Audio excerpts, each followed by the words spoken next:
Satyam institute of technology Beawar से अनुपम Pandey एप्टाइड physics के lecture में आपका स्वागत करती हूँ।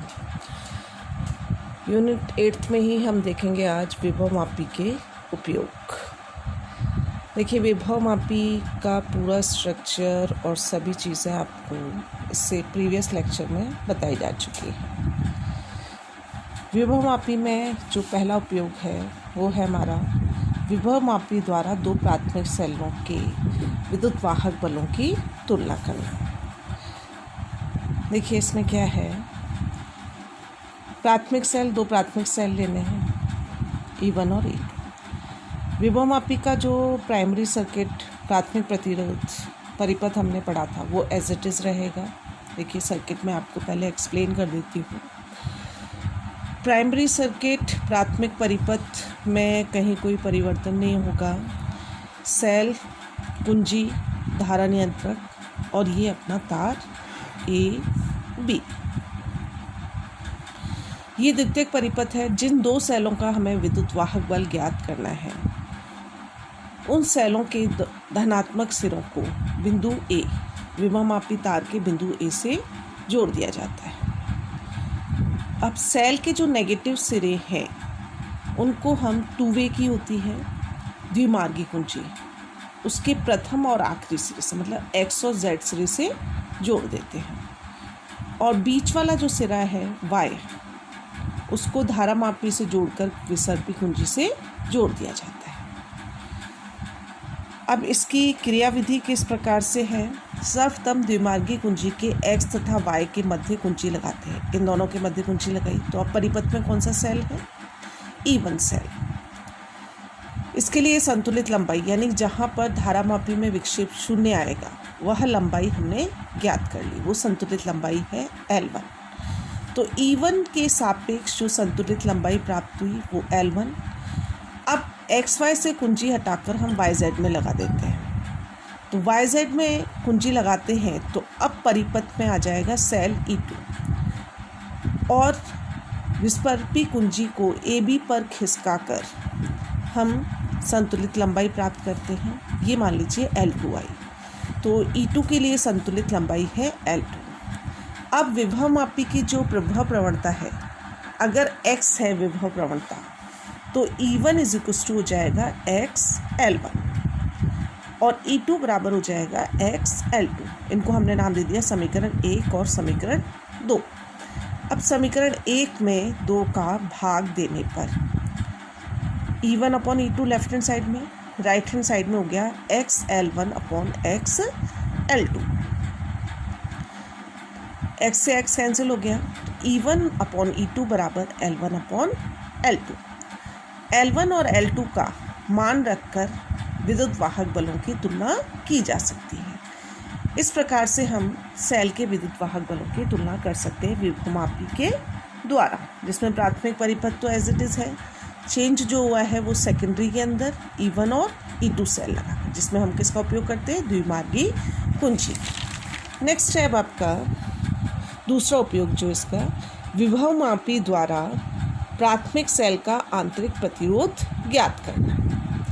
प्राथमिक सेल का आंतरिक प्रतिरोध, पहले तो हमें ये पता होना चाहिए कि आंतरिक प्रतिरोध होता क्या है। देखिए, प्रतिरोध की हमने परिभाषा पढ़ी थी कि धारा के प्रवाह में जो अवरोध उत्पन्न होता है, किसके द्वारा, आयनों के द्वारा, इलेक्ट्रॉनों के द्वारा, उसे हम क्या कहते हैं, प्रतिरोध। तो किसी सेल के अंदर क्या होता है, हमेशा कोई ना इलेक्ट्रोलाइट सॉल्यूशन होता है, विद्युत उपकरण सॉल्यूशन होता है। तो जब हम सेल को बाहरी प्रतिरोध से जोड़ते हैं तो सेल में आयन विलयन के अंदर कैथोड व एनोड के मध्य प्रवाहित होते हैं और उनके प्रवाह में अणुओं से टक्कर के कारण अवरोध उत्पन्न होता है। यह अवरोध ही क्या कहलाता है, सेल का आंतरिक प्रतिरोध कहलाता है। तो यही हमें आंतरिक प्रतिरोध ज्ञात करना है। इसके लिए हम क्या करेंगे, सेल का जो प्राथमिक परिपथ है वो तो उसी प्रकार से रहेगा। AB विभवमापी तार हो गया। A सिरे को जो अपना मानक सेल है उससे हमने पॉजिटिव से, फिर नेगेटिव को कुंजी से, कुंजी को धारा नियंत्रक से और धारा नियंत्रक का दूसरा सिरा B से जोड़ा है। उसके बाद जो द्वितीयक परिपथ है, जिस सेल का हमें आंतरिक प्रतिरोध ज्ञात करना है, उसका धन सिरा A से जोड़ करके इसको हमने नेगेटिव सिरे को धारामापी से और धारामापी को विसर्पी कुंजी से जोड़ा है जो तार AB पर खिसक सकती है।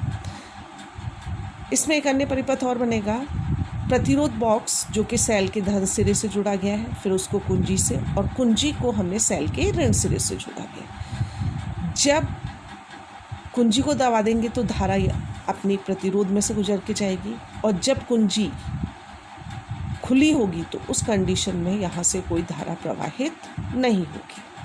तो देखिए ये तो इसकी परिपथ संरचना हो गई हमारे पास। अब क्या करेंगे हम कि सर्वप्रथम जो सेल है उसके करस्पॉन्डिंग विद्युत वाहक बल का मान ज्ञात करेंगे। इस कुंजी को नहीं लगाना है, केवल K कुंजी को लगाना है और इसके संगत संतुलित लंबाई प्राप्त कर लेंगे। तो वो जो संतुलित लंबाई आएगी उसको हमने L1 कहा।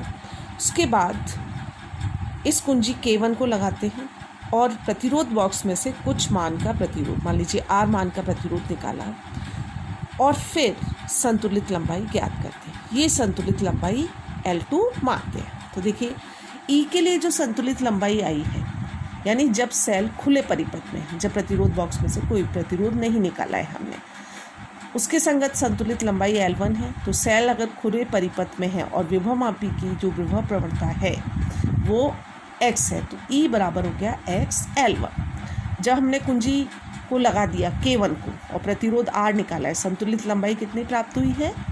L2 प्राप्त हुई थी। तो V बराबर XL2 हो गया। ये प्रतिरोध के सिरों पर, जितना प्रतिरोध हमने निकाला उसके सिरों पर विभवांतर है। अब सेल का प्रतिरोध, आंतरिक प्रतिरोध स्मॉल r है, तो जो सेल का विद्युत वाहक बल है E बराबर V यानी प्रतिरोध के सिरों पर विभवांतर प्लस I जितनी धारा प्रवाहित हो रही है और R आंतरिक प्रतिरोध। यहाँ से IR बराबर हो जाएगा E माइनस V।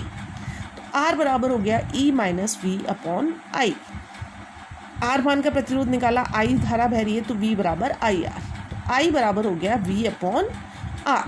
तो R बराबर हो गया E माइनस V, I का मान रख दिया V अपॉन R, ये ऊपर चला जाएगा R।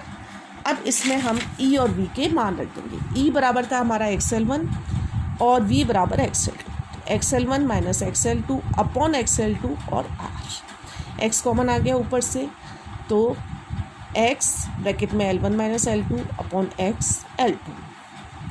R बराबर हो गया L1 minus L2 upon L2 into R।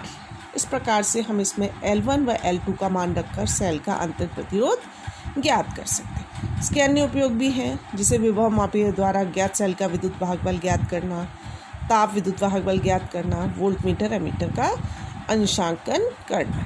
एक आपका क्वेश्चन बनता है कई बार विभवमापी का मानकीकरण। तो देखिए मानकीकरण क्या होता है? विभवमापी का विभव प्रवणता ज्ञात करने की प्रक्रिया को हम कहते हैं मानकीकरण। इसके लिए मानक सेल प्रयुक्त किया जाता है जिसका विद्युत वाहक बल E0 ज्ञात होता है। यथार्थ मान के लिए कैडमियम या डैनियल सेल प्रयुक्त होता है। मानक सेल को द्वितीयक परिपथ में लगाकर प्राप्त करते हैं और संतुलित लंबाई अगर L0 है तो E0 बराबर हो गया XL0। तो X बराबर E0 अपॉन L0, ये इसकी विभव प्रवणता आ जाती है। मानकीकरण करने के उपरांत प्राथमिक परिपथ में लगे धारा मापी में उसकी स्थिति में परिवर्तन नहीं किया जाता। इस प्रकार से ये चैप्टर आपका कंप्लीट होता है। इसके कुछ क्वेश्चंस मैं आपको बता रही हूँ जो कई बार आए हुए हैं। चालक का प्रतिरोध किन किन घटकों पर निर्भर करता है, समझाइए। नेक्स्ट क्वेश्चन है, मीटर सेतु किसे कहते हैं, इसका सिद्धांत दीजिए और इसके द्वारा अज्ञात प्रतिरोध ज्ञात करने की विधि का वर्णन कीजिए। किरचॉफ का धारा एवं वोल्टता का नियम लिखिए। विभवमापी के सिद्धांत एवं कार्यविधि का सचित्र वर्णन कीजिए। नेक्स्ट है आपका, पदार्थों का प्रतिरोध ताप के साथ किस प्रकार बदलता है, समझाइए। व्हीटस्टोन सेतु के लिए किरचॉफ के नियमों का उपयोग कर संतुलन अवस्था का प्रतिबंध ज्ञात कीजिए। प्रयोगशाला में विभवमापी की सहायता से किसी प्राथमिक सेल का आंतरिक प्रतिरोध ज्ञात करने की विधि का सचित्र वर्णन कीजिए। इन क्वेश्चंस को लिख करके आप अपने आप आंसर लिखने की प्रैक्टिस कर सकते हैं। धन्यवाद।